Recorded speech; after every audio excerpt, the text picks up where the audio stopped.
Hi everyone, welcome back to the Navigant Credit Union Broadcast Center. I'm GoLocal News editor Kate Nagel. I'd like to welcome in a familiar face, Mike Stenhouse with the Rhode Island Center for Freedom and Prosperity.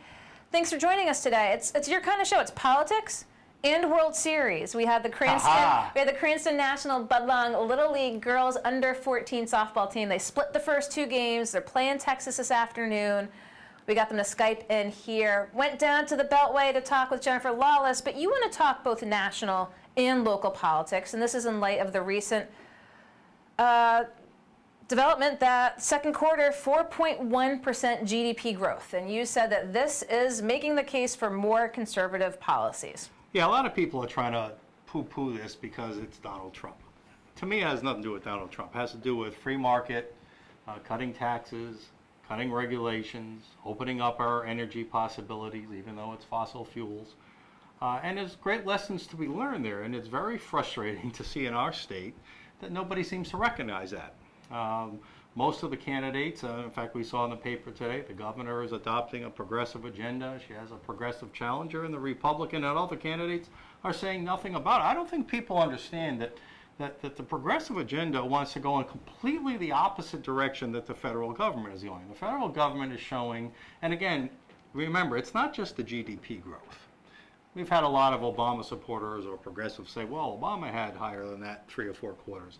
But he never had the lowest unemployment rate across all demographic groups in the history. He never had the highest participation rate in labor. He never had rapidly increasing manufacturing jobs. He never had, personal incomes rising like they are now. He never had business and consumer confidence at all times high like we have now. This GDP was just one in a series of good signs. But yet our state seems to want to go in the opposite direction. They want more government control, more mandates, more taxes, more centralized planning, where the federal government is freeing up the great American spirit, and the results are showing. It's very frustrating. So from a purely economic standpoint, you just made the case for why you argue for the conservative policies, but is it the intertwining of politics and economics that, especially during an election year here, that you think there's hesitancy amongst some of the candidates? So Joe Trillo, for instance, we know is a ardent Trump supporter, but from the Republican side, to try to balance, walk that fine line that we see GOP candidates across the country walking. There's no need to walk the line. I mean, again, on the Democrat side, just think you've got, in the lieutenant governor race, you've got a clear progressive against a clear moderate. Yet the moderate won't stand up for moderate Democrats, won't criticize the far left extreme wing of his party. You've now got a governor that's given in to the far left. So you've got 2 progressive candidates now running on the Democrat ticket. Now on the Republican side, none of the major candidates want to say anything about that. They just want to talk about little minutia stuff, whether it's corruption or whether it's campaign finance and this or that, or minor little things. But is it the Trump fear factor? Big. Yeah, it is. Well, it's a Trump fear factor. It's a fear of upsetting the progressive left, who are very loud and petulant, and the media that supports them, to be frank. But that's no way to live life, is afraid of everything. I mean, if you know something is right, if you stand for something, stand for it and fight for it. But nobody here will fight for principle. So let's talk a little bit, again, with the center being the free market think tank that it is. What's your take on Trump tariffs? Well, I think it's just nothing more than a negotiating tactic. I don't think Trump believes in tariffs and restricted trade, but he's trying to get China, the European Union, Canada, Mexico to change their tariffs. So he's playing hardball with them. This is gamesmanship. And we've already seen that, I think, with the European Union. He played hardball with them. They've blinked, and apparently they're going to be reaching a free market, fair trade deal. So I think it's nothing more than a negotiating tactic. It's unusual. Blows people's heads up. I get that. I see all these free market economists making it's a 2 or 3 month or 6 month thing that's not going to hurt our economy that much, especially when you consider what the prize is at the end. If you can use that tactic to get these other countries to reduce their tariffs on us, our workers, our consumers will be better off in the long run. And what do you have to say to those who point to this and say, but the debt?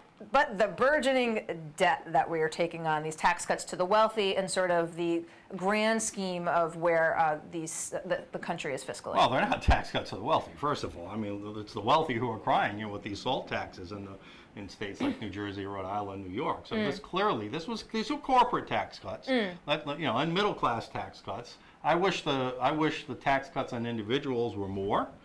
But these were clearly economic stimulus tax cuts to get the economy moving again, the corporations and all that, and it appears to be working. But again, nobody here will admit it because they're afraid of anybody mentioning the T word, the Trump word. I can't. Again, it doesn't have to be about Trump. Make it about conservative policies, free market policies, the same policies we've been talking about. We commented at the end of the legislative session, what a waste. We predicted. Back in December, our center predicted that every state would see windfall revenues because of the federal tax cuts. And guess what happened? We had $130 million of windfall revenues. Now, we would have liked to have seen those taxes get returned to the people, get returned to the corporations who are paying them. Instead, this General Assembly and this governor decided to spend all that money. So again, Rhode Island is, we're the ocean state, but we keep catching the wave and going against the grain. The national tide is moving towards free economics, open markets, more transparency, less government control, yet Rhode Island wants to keep going the other direction. And you can't find one political leader with the courage to stand up and say something about it.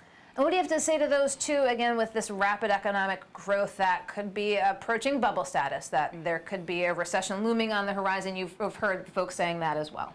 Yeah, I think if there's recessions, it's because of, it's often not the economy, but it's a factor within it. I think college debt is a potential bubble.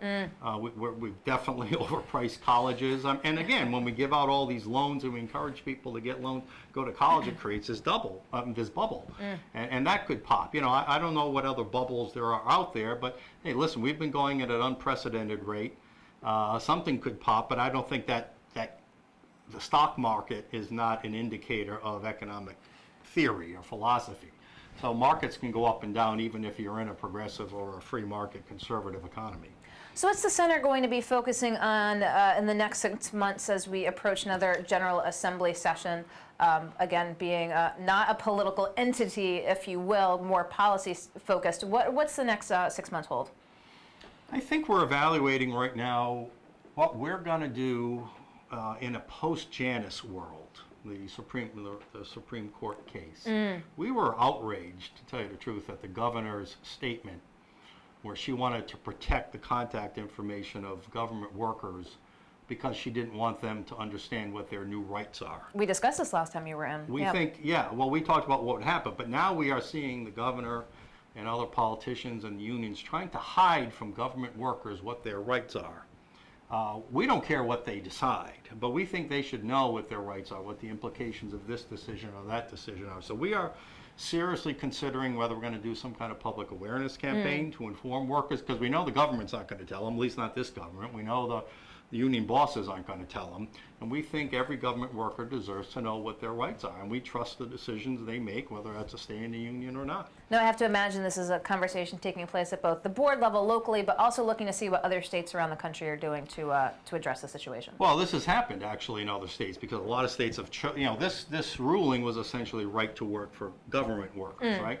Well, other states have gone full right to work, and we know in other states that when public awareness campaigns have been put forth, that people seem to say, I got to really question whether my union is providing me the value that I want, whether my union is taking my dues and fees and putting it towards campaigns or policies or individuals that I support or don't support, and then make a decision from that.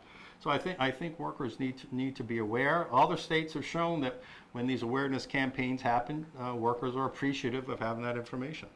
And so when do you expect to make this decision? Is this just a factor of time and money for the center as to how much you're going to invest in this sort of public awareness? Yeah, it's not a one-time thing. We can start a program.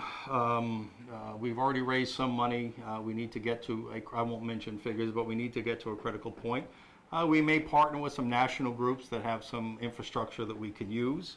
so we don't have to create the wheel ourselves. So I would say before the end of August, we'll decide whether we're going to get something started or not. Well, we'll keep an eye on that, but again, in light of the recent numbers coming out for the national economy and the center making the case for conservative policies, wanted you in here. Anything else you want viewers to know in light of where we stand here at the end of July? Well, viewers are voters, and we've got primary elections coming up in not too long, about 5-6 weeks, and then the general election in 8 or 9 weeks. Again, it's what we've talked about, that if you're a Democrat especially, all Democrats are not the same now, right? You have this extreme left progressive wing, and you've got the more moderate Kennedy wing, and you should look and find out if you're in your district, you're a senator or representative, there's a race, or in the governor or in the lieutenant governor race, you should know who the progressive is and who the moderate is, if there is that distinction, and vote accordingly. But just don't pull that D lever expecting they represent your values, because there's a wide rift between the left and the center when it comes to Democrats. And we see the GOP as well, again, towing national politics as well as talking about as to where the GOP stands here in terms of, There's again, rifts in the Republican Party too. There's rifts everywhere. But wanted you to come in, again, these numbers coming out, that 4.1%, just being one of them from the second quarter for the GDP growth. Would like to, as always, welcome you for coming in. I'm sure that we will talk soon, and we'll welcome our next guest here in just a moment. Thanks, Kate. Thank you. Okay, thanks. Let's go around.